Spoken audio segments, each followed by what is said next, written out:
He asked God for chastity, then told God he was not ready for it. That prayer is not a rumor or a secondary account. It is in the Confessions of St. Augustine, Book 8, Chapter 7, written in his own hand around 397 AD, roughly 10 years after the conversion that made him one of the most consequential thinkers in the history of the Western Church. The prayer reads, translated directly from the Latin, "Give me chastity and continence, but not yet." 5 words after the comma, but not yet. Those 5 words are arguably the most honest sentence in the history of Christian writing, and they force a question that most churches have never asked out loud. What do you do when you believe something completely, want it completely, and still cannot surrender yourself to it? This episode is about that question. It is about the 10-year battle Augustine of Hippo waged between pleasure and faith before his conversion, about why his radical honesty in the Confessions broke every convention of religious writing in the ancient world, and about what that single prayer still reveals about human nature today, 1600 years later, in anyone who has ever asked God to change them while quietly hoping the change would not come too soon. To understand the prayer, you have to understand the man. And to understand the man, you have to start in North Africa, in the Roman province of Numidia, in the year 354 AD. Augustine was born in a small market town called Thagaste, in what is today northeastern Algeria, near the modern city of Soucaras. His father, Patricius, was a low-ranking Roman official, a pagan who converted to Christianity only on his deathbed. His mother, Monica, was a devout Christian who prayed for her son with what Augustine would later describe in the Confessions as a ferocity that never relented. The Roman world he was born into had officially recognized Christianity under Emperor Constantine following the Edict of Milan in 313 AD, roughly 40 years before Augustine's birth. But North Africa in the 4th century was not a settled or uniformly Christian province. It was a landscape of competing philosophies and religious movements. Neoplatonism was reshaping the intellectual class. Donatism had fractured North African Christianity into bitter rival factions. And a dualist Persian sect called Manichaeism had taken deep root in the educated cities of the Roman West. Augustine was precisely the kind of mind that could not resist a contested intellectual landscape. His education was exceptional by any standard of the era. His father scraped together enough money to send him first to Madauros, then to Carthage, the second city of the Roman West, to study rhetoric. He was brilliantly talented. He won competitions. He attracted patrons. He consumed books at a rate that astonished his teachers. And in Carthage, around the year 372 AD, when he was approximately 18 years old, he took a concubine. The term in Roman law described a recognized but informal, long-term relationship. Not the same as marriage, not a casual arrangement, but something occupying the space between. It was common for young men of Augustine's social standing who could not yet afford a proper Roman marriage contract. But that legal category does not fully capture what this relationship was. According to the Confessions, this woman, whose name Augustine never records, a silence that historian Peter Brown, writing in his 1967 biography, Augustine of Hippo, published by the University of California Press, called one of the most troubling omissions in the entire work. Lived with Augustine for approximately 13 years. She bore him a son. Augustine named the boy Adeodatus, a Latin name meaning given by God. 13 years, a child together, and he never once writes her name. That silence shapes everything that follows. Around the same year he began this relationship, Augustine encountered a text that redirected his entire intellectual life. He read Cicero's Hortensius, a philosophical defense of the philosophical life, composed around 45 BC, the original now almost entirely lost. In Confessions Book 3, Chapter 4, Augustine describes reading it as producing what he calls an inflaming, a sudden, acute hunger for wisdom and truth that consumed him from that point forward. That hunger drove him toward the Manichaeans. The Manichaean religion was founded by a Persian prophet named Mani, born in 216 AD in southern Mesopotamia, who taught a radical cosmic dualism. Two eternal forces, light and darkness, locked in permanent warfare, with the material world as their battlefield. Believe me, the According solutions to you Mani's seek are not in the old teaching, the texts, God of the Old but in the Testament was clarity of not the the Manichaean. God of Christ. Consider the The cosmos, creator a of the realm physical divided. world was an inferior, We must accept even that the malevolent darkness is being. co-eternal. Human souls were fragments of divine light imprisoned in matter, and salvation meant escaping the physical world entirely. Augustine joined the Manichaean sect around 373 AD, when he was approximately 19. He stayed for 9 years. What drew him was not mysticism, it was intellectual seriousness. The Manichaeans had a coherent cosmology. They had an answer to the problem of evil that did not require blaming a good God for a broken world. They could address questions that Catholic Christianity, as Augustine had encountered it in Thagaste, seemed to dismiss with appeals to authority rather than answer with argument. He found in them what reading Cicero had made him hunger for. They also had a very convenient explanation for sexual desire. The path to purity in Manichaean is fraught thinking, with the darkness. body and its appetites were Yet not the light self. of the Father They were the shines upon cage us. of the self. The true Augustine, the fragment of divine light trapped inside physical matter, could not truly be held responsible for what the body craved and pursued. You see, That is the a theology distinction that makes a clear. very specific We kind of offer the life rational very path, comfortable to free maintain. from the shadow. Then something completely unexpected happened. After 9 years inside that framework, the architecture began to crack. Not because of moral conviction, because of astronomy. Augustine had deep, accumulating questions about the Manichaean cosmological models, their explanations of celestial mechanics, eclipses, the movement of the planets. He had heard that the great Manichaean teacher, a bishop named Faustus of Milevis, could resolve these difficulties. In 382 AD, they finally met. According to Confessions, Book 5, chapters 6 through 7, Faustus was charming, eloquent, and personally gracious. But when Augustine pressed him on the hard cosmological questions, Faustus admitted, openly, that he did not have the answers. When the most celebrated intellect the Manichaeans could produce could not defend the foundations of the system, Augustine's confidence in it collapsed entirely. He left for Rome in 383 AD. He received an appointment as professor of rhetoric in Milan in 384 AD, the most prestigious academic post available to a man of his background. You have And made in us Milan, for yourself, he O encountered Lord. Ambrose, And the our bishop of heart the is city and one of the restless. most powerful ecclesiastical figures in the entire Western Empire.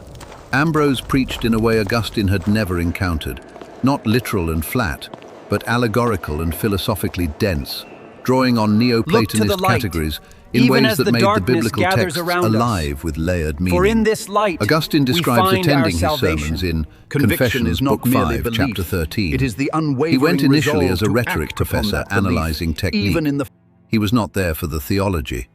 But the theology reached him regardless. If you have been following this story and finding that the Augustine most people quote bears little resemblance to the Augustine who actually lived, you are not alone. He is one of the most documented figures of the ancient world and still one of the most frequently misrepresented.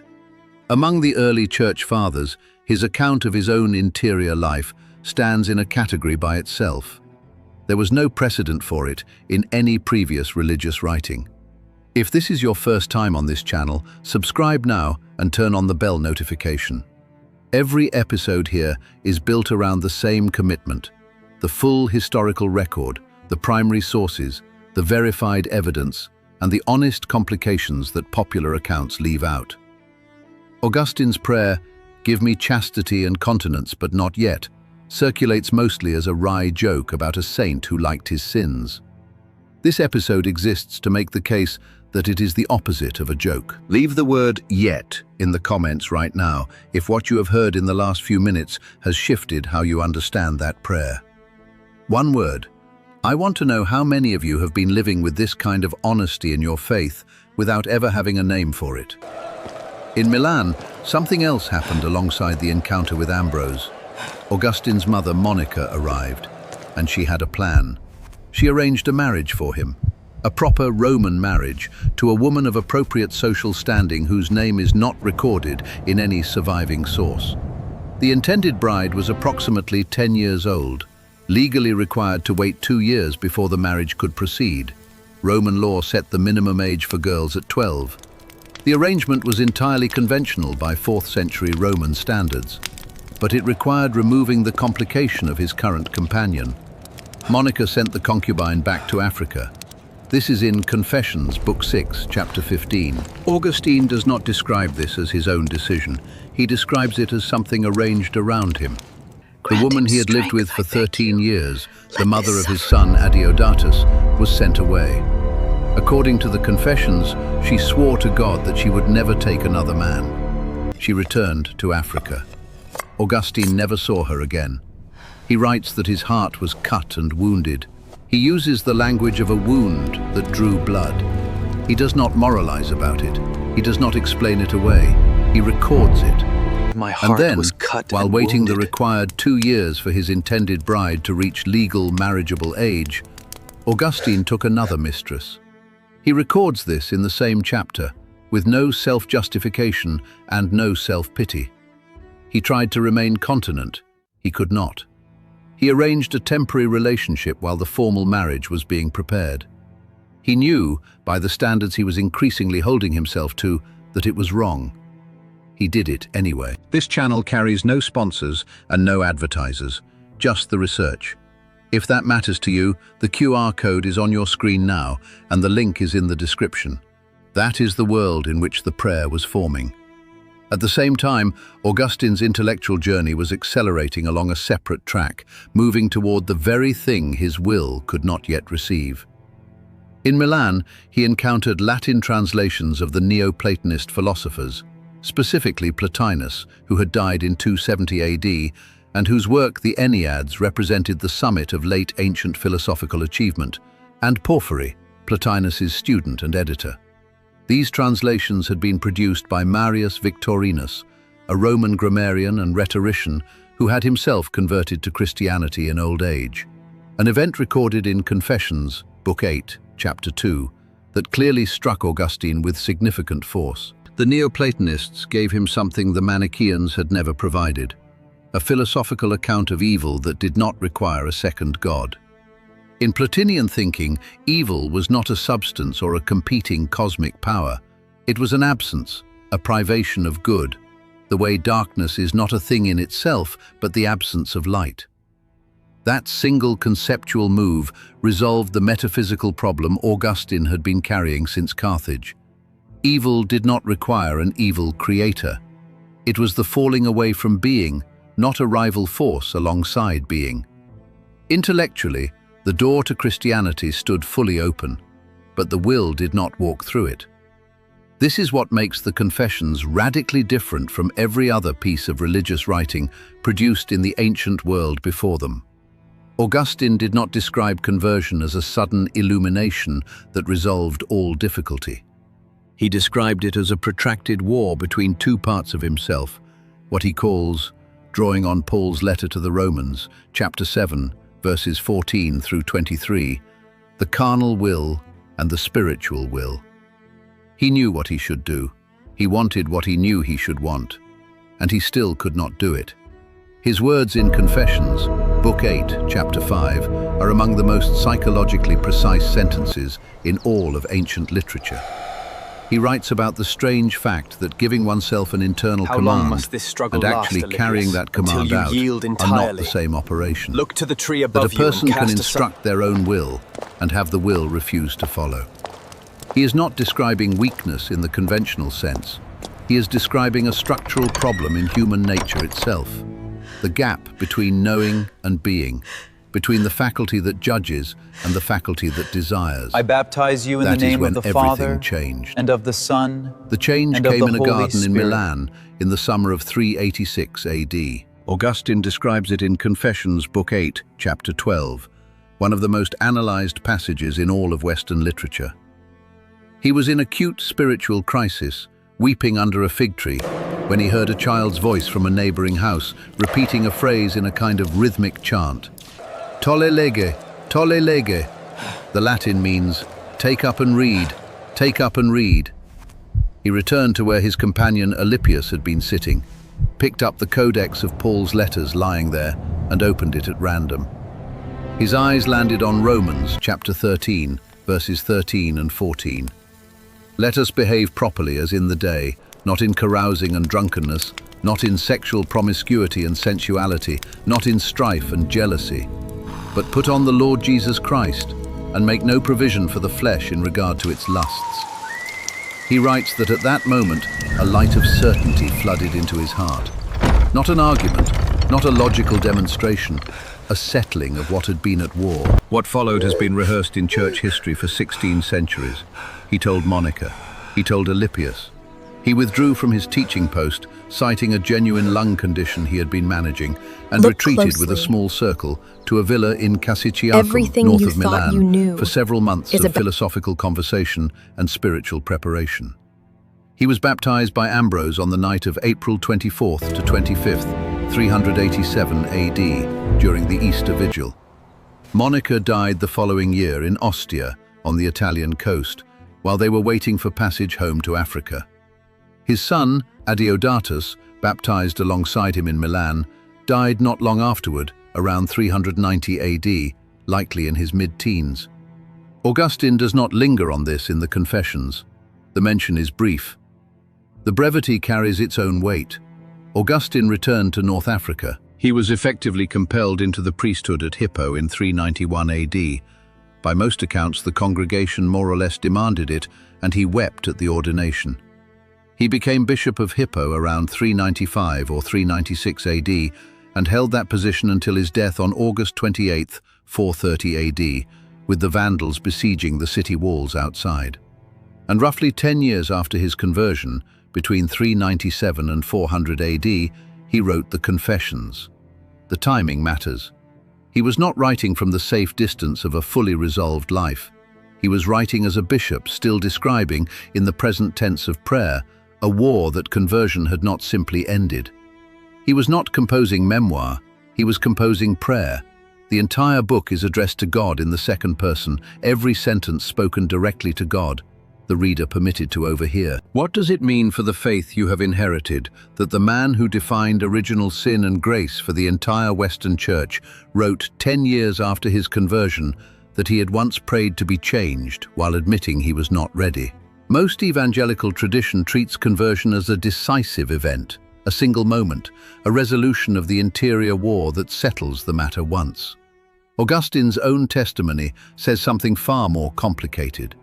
I want to know your honest reading of those 5 words. Leave one sentence in the comments, not a theological position, but your genuine response.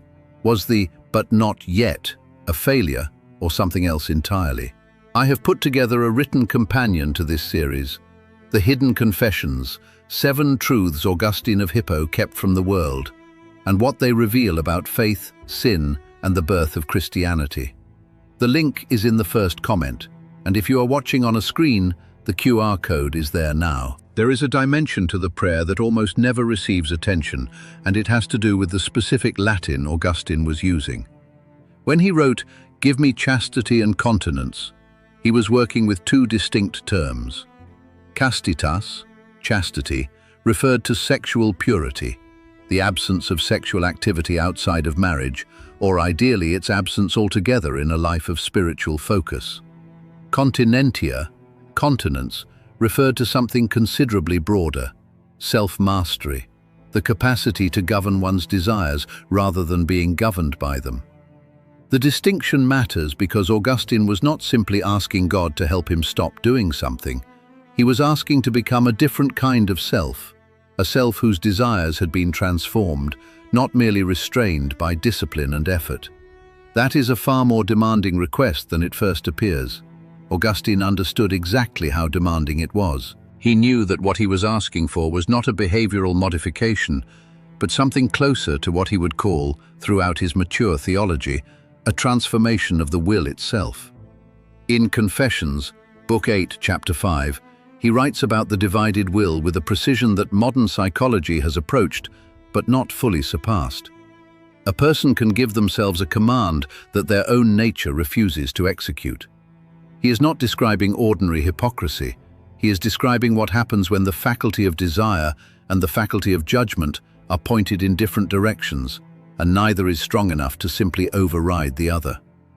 The "but not yet" was an honest declaration that he was not ready to be that different person, that the transformation he was asking for would cost him something he could not yet name, something he was not yet capable of releasing. Here is what no one saw coming. That prayer, in all its awkward honesty, became the most quoted line Augustine ever wrote. Not a theological proposition, not a doctrinal definition. A prayer in which a man admitted to God, and thereby to every Christian who came after him, that he knew what he should want, and that he could not fully want it yet. Brian Stock, in his 2010 work, Augustine's Inner Dialogue, published by Cambridge University Press, describes the Confessions as the founding document of interior autobiography in the Western tradition.